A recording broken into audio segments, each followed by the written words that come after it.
পৃথিবীতে কে সবচেয়ে বেশি ধনী? উত্তর অবশ্যই বলবেন যে যার অনেক টাকা পয়সা আছে, অনেক ঐশ্বর্য আছে। অবশ্যই ম্যাটেরিয়াল পজিশন যার বেশি, ম্যাটেরিয়ালিস্টিক এই দুনিয়াতে তার দাম বেশি, সেই বেশি ধনী, তাতে কোনো সন্দেহ নেই। কিন্তু প্রকৃত অর্থে বস্তুগত অবস্তুগত এই দুই ভাগে যদি ভাগ করে ফেলেন, অবস্তুগত একটা বিষয় আছে, সেটা হচ্ছে বন্ধুত্ব। এই বন্ধুত্ব যার যত বেশি, আর একটু খোলাসা করে বললে পৃথিবীতে সেই সবচেয়ে বেশি ধনী যার অনেকগুলো ভালো বন্ধু আছে। শুধু বন্ধু নয়, ভালো বন্ধু।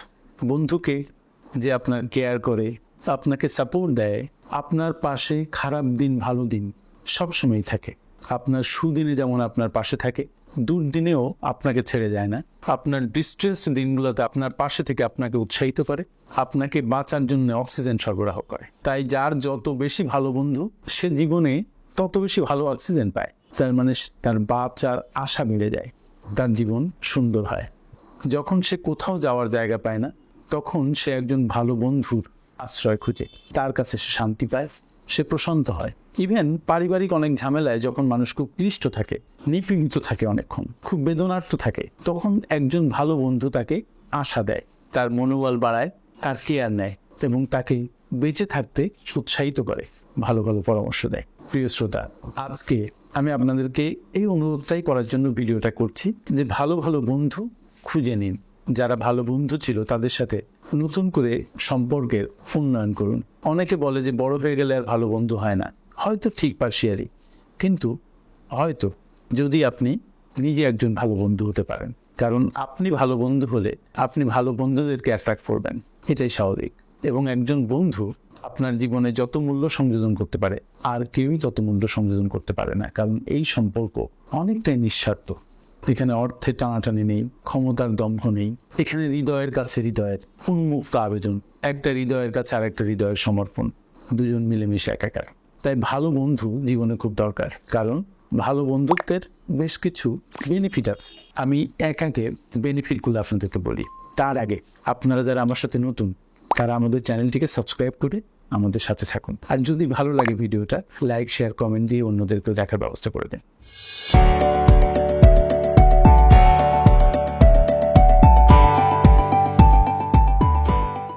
বন্ধুত্বের ভালো কিছু দিক নিয়ে কথা বলি, উপকারী দিক। Number 1, emotional support. আমি একটু আগে বলছিলাম যে আপনি যখন ইমোশনালি ব্রেকডাউন করেন, মনটা খুব খারাপ থাকে, আপনি ডিপ্রেসড ফিল করেন, কাউকে বলার মতো লোক পান না, যেটা আপনার বউয়ের সাথে শেয়ার করা যায় না, স্বামীর সাথে শেয়ার করা যায় না, বাচ্চাদের সাথে শেয়ার করা যায় না, কিন্তু বন্ধুর সাথে অবলীলায় শেয়ার করা যায়। এই জন্য ইমোশনাল ব্রেকডাউনের সময় আপনার বন্ধু আপনার পাশে থেকে আপনাকে সাপোর্ট দেয় এবং আপনার ইমোশনাল যে উন্ডগুলো আছে সেগুলো সারাতে দারুণভাবে সহায়তা করে। তার কাছে আপনি প্রাণ খুলে যে কোনো কথা বলতে পারেন। কিন্তু এখানে একটা কথা আমি নিষেধ করতে চাই, এমন অনেক কথা আমাদের জীবনে থাকে যে কথাগুলো কাউকেই বলা ঠিক নয়। কারণ আপনার বন্ধুকে আপনি বললেন, আপনার বন্ধু মনের অজান্তেই কাউকে বলে ফেললো, অনিচ্ছাকৃতভাবে কারোর সাথে শেয়ার করে ফেললো, হয়তো আপনার বড় একটা ক্ষতি হতে পারে। এই ধরনের কথা বলা থেকে নিজেকে নিশ্চিত রাখা দরকার।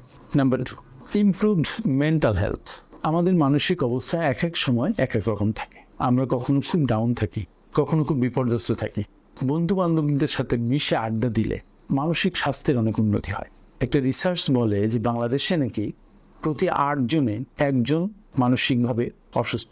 আমার মনে হয় আমরা অনেকেই মানসিক অসুস্থতায় ভুগি, কোনো না কোনো ফর্মে মানসিকভাবে একটু অসুস্থতা আছে।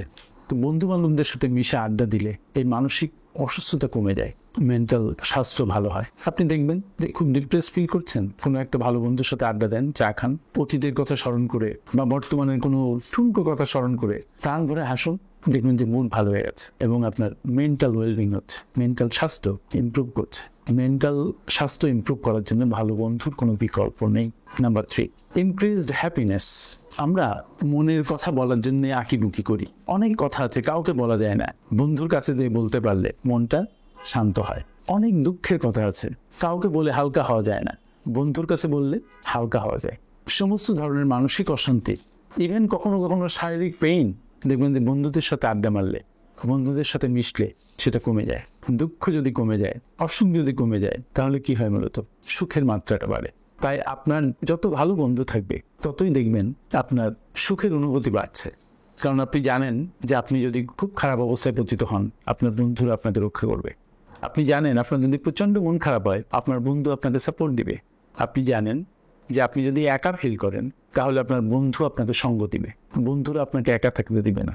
তবে হ্যাঁ, বয়স বাড়ার সাথে সাথে মানুষের বন্ধুর সংখ্যা কমে আসতে থাকে, বন্ধুদের সাথে আড্ডার পরিমাণ কমতে থাকে। এই ক্ষেত্রে বইও কিন্তু আপনার ভালো একটা বন্ধু হতে পারে, সেদিকেও আমাদের নজর দেওয়া দরকার।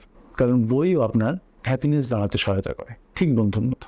Number 4, personal growth. আমরা যখন আমাদের বন্ধু বান্ধবদের সাথে আড্ডা দিই, বর্তমান সময়ে বিশেষ করে, আপনি দেখবেন এক একজন বন্ধু এক এক দিকে পণ্ডিত।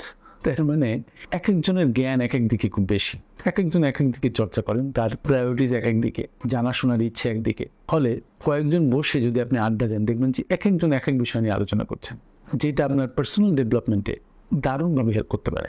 দেখবেন বন্ধুরা এমন এমন বিষয় আলোচনা করছেন যে বিষয়টা আপনি হয়তো শুনেননি কখনো। এক একজন এক একটা বিষয় চর্চা করছেন, ফলে সে তার আউটকামটা বলছেন, আপনি সেটা শিখতে পারছেন। ফলে এটা আপনার পার্সোনাল গ্রোথের জন্য সাংঘাতিক সহায়ক। আমি দেখেছি আমার যখন মন খারাপ হয়, আমি খুঁজি যে কোন বন্ধুর সাথে বসলে এখন ভালো লাগবে। আমি সেই বন্ধুর কাছে ছুটি, যে দুজন চা খাই, হয়তো কোথাও থেকে ঘুরে আসি, আড্ডা মারি। আমার জিজ্ঞাসা কিছু থাকলে তার কাছে জানতে চাই, একটা উত্তর পাই। কখনো কখনো এইসব উত্তর এত সুন্দর হয় যেটা আমি ভাবতেও পারি না। পার্সোনাল গ্রোথের জন্য বন্ধু বান্ধব খুব বড় ক্যাটালিস্টের ভূমিকা পালন করে। বাট বন্ধু সিলেকশনে ভেরি কেয়ারফুল। সবাই আপনার বন্ধু হতে পারবে না, কারণ আপনার বন্ধু হতে হলে তার বেশ কিছু ক্রাইটেরিয়া ফুলফিল করতে হবে। এটা আপনি আপনার মতো করে ঠিক করে নেবেন যে কে আপনার ভালো বন্ধু হতে পারে। কারণ বন্ধুরা যেমন আপনার উপকার করতে পারে, ভালো বন্ধুর সাথে মিশলে যেমন আপনার উপকার হতে পারে, ঠিক একজন নেশাগ্রস্ত বন্ধুর সাথে মিশলে আপনার অনেক ক্ষতি হতে পারে। সুতরাং be careful in selecting friends.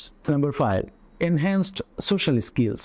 মানুষের সাথে মেশার দক্ষতা, ভালো কমিউনিকেশন জানা, সোসাইটাল ভ্যালুসগুলা বুঝতে পারা, তারপরে কোথায় কি ঘটছে কমিউনিটিতে সেটা জানতে পারা।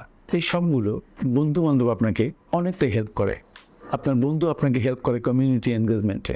আপনি যে দিক ভাবেন নাই, সেই দিক আপনার বন্ধু আপনার সামনে উন্মোচিত করতে পারে। ফলে আপনার সোশ্যাল স্কিল হয়তো মোটেও নাই বা খুব অল্প আছে, এটা অনেক বাড়তে পারে। সোশ্যাল কানেক্টিভিটি বাড়তে পারে, নেটওয়ার্কিং বাড়তে পারে বা বাড়ে, কারণ আপনার বন্ধু যিনি, তারও অনেক বন্ধু আছে, এদের সাথে আপনার যোগাযোগ হয়ে যায়। এবং বর্তমান সময়ে সোশ্যাল নেটওয়ার্কিং আপনার ডেভেলপমেন্টের জন্য, আপনার ক্যারিয়ার ডেভেলপমেন্টের জন্য ইভেন অনেক বড় ভূমিকা পালন করে। ফলে ভালো ভালো বন্ধু আপনার সোশ্যাল স্কিল এনহান্সমেন্টের ক্ষেত্রে অনেক বড় ভূমিকা পালন করে। Number 6, stress relief.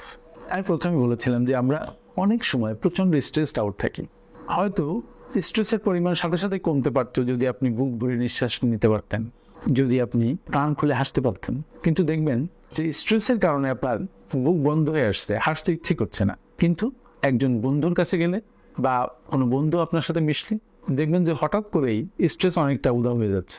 এবং ডিসকাশন শুরু করলে, বিভিন্ন আনন্দের গল্প করলে, ভালো ভালো স্মৃতিচারণ করলে দেখবেন যে আপনার মন থেকে স্ট্রেসগুলো আস্তে আস্তে দূরীভূত হচ্ছে এবং আপনার কি হচ্ছে, মনের মধ্যে এক ধরনের আনন্দ স্ফুরণ করছে। এটা আপনার ক্ষেত্রে অনেকবার হয়েছে, আমার জীবনে প্রায়ই হয়। যদিও আমি প্রচণ্ড স্ট্রেসড আউট থাকি না, কিন্তু মন একটু খারাপ তো থাকি, যে কোনো কারণেই আমাদের মন খারাপ হয়।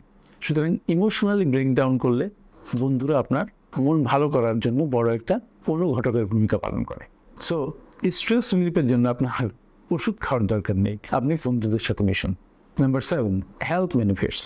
দেখুন, আমাদের মন আর শরীর ওতপ্রোতভাবে জড়িত। আপনার যদি মন খারাপ থাকে, একসময় দিয়ে সেটা আপনার শরীরে ইম্প্যাক্ট ফেলবে। আপনার যদি শরীর খারাপ থাকে, তাহলে আপনার মনও খারাপ থাকবে। বন্ধু বান্ধবদের সাথে মিশলে দেখবেন যে আপনার মন প্রফুল্ল হচ্ছে প্রথম, আস্তে আস্তে সেটার ইম্প্যাক্ট পড়ছে আপনার শরীরে।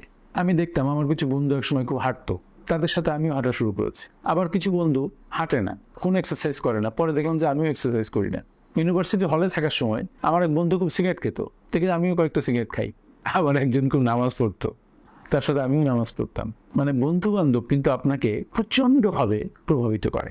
তাই হেলথ বেনিফিট যেমন আছে, মেন্টাল বেনিফিট যেমন আছে, ঠিক সেরকম অবেনিফিটও আছে। কিন্তু আপনার যেমন লাভ হতে পারে, লোকসানেরও সম্ভাবনা আছে। এই জন্য আবার বলছি, বন্ধু নির্বাচনে বি ভেরি কেয়ারফুল। একটু ভেবে চিন্তে চললে বন্ধুদের কাছ থেকে, বন্ধুদের সাহচর্য থেকে আপনি অনেক হেল্প পেতে পারেন, অনেক বেনিফিট পেতে পারেন। Number 8, sense of belongingness. দেখবেন আপনি কোনো বিপদে পড়েছেন, আপনার বন্ধু আপনার বিপদকেই ফোন করছে, কারণ উনি আপনাকে অন করেন, আপনি আপনার বন্ধুকে অন করেন। আপনার সমস্ত সমস্যা কখনো কখনো আপনার বন্ধুরও সমস্যা, আপনার বন্ধুর সমস্যা আপনার সমস্যা। এইভাবে বন্ধুদের মধ্যে এক ধরনের দুর্দান্ত সেন্স অফ বিলঙ্গিংনেস কাজ করে। এই যে ভাব, ভালোবাসা, এটা মানুষকে একটা দুর্দান্ত ওয়েলবিং এর দিকে নিয়ে যায়। তাই যখন আপনার কোনো সমস্যা হয় তখন আপনি একা বোধ করেন না যদি আপনার বন্ধু থাকে। অনেকক্ষণ মনে হবে দেখবেন যে আপনি একটা বিপদে পড়েছেন, আপনি হয়তো চোখ বুঝে ভাববেন যে এই বিপদে কে আপনাকে হেল্প করতে পারে। দেখবেন আপনার সামনে ভেসে উঠবে আপনার কোনো বন্ধুর মুখ, যে উনি আমাকে এটা হেল্প করতে পারে, এবং তাকে যেই বলেন দেখবেন যে সে এই সমস্যাটাকে তার নিজের সমস্যা মনে করছে এবং সে আপনাকে হেল্প করতে এগিয়ে আসছে। কিন্তু বর্তমান সময়ে অনেকে ভাবেন যে ভালো বন্ধু এখন পাওয়া যায় না। এটা সত্যি, প্রতিটা মানুষের ব্যস্ততা অনেক বেড়েছে। হয়তো প্রত্যেক মানুষ আপনার সাথে মানে আপনার বিপদে ঝাঁপিয়ে পড়তে পারবে না, কিন্তু মৌন সমর্থন হলেও দিবে যে আপনার বিপদে আপনার পাশে তারা আছে। এবং আপনি যদি সত্যি বড় বিপদে পড়ে যান, দেখবেন যে সত্যি আপনার বন্ধুরা আপনার পাশে এসে দাঁড়িয়েছে। তাই যার বন্ধু নেই সে সবচেয়ে দরিদ্র মানুষ। আর প্রথমে যেটা বলেছি, যার অনেক বন্ধু সেই সবচেয়ে ধনী মানুষ। এই জন্য বন্ধুত্বের এই সম্পর্ক চর্চা করতে হয়, ধরে রাখতে হয়। আপনার প্রতি যেমন আপনার বন্ধুর দায়িত্ব আছে, আপনার বন্ধুর প্রতিও আপনার অনেক দায়িত্ব আছে। এই সম্পর্কগুলো যদি নার্চার করা হয়, টেক কেয়ার করা হয়, দায়িত্ব পালন করা হয়, তখনই একটা বন্ধুত্বের সম্পর্ক মজবুত থাকে, সুন্দর থাকে, এখানে ফাটল ধরে না। তবে ভুলে গেলে চলবে না, যে কোনো সম্পর্ককে যদি আপনি গ্রান্টেড হিসেবে ধরে নেন, চর্চা না করেন, তাহলে সেই সম্পর্ক টিকবে না, এক সময় যেয়ে নষ্ট হয়ে যাবে, সেখানে ঘুম ধরবে। আমার সাথে এতক্ষণ থাকার জন্য অনেক অনেক ধন্যবাদ।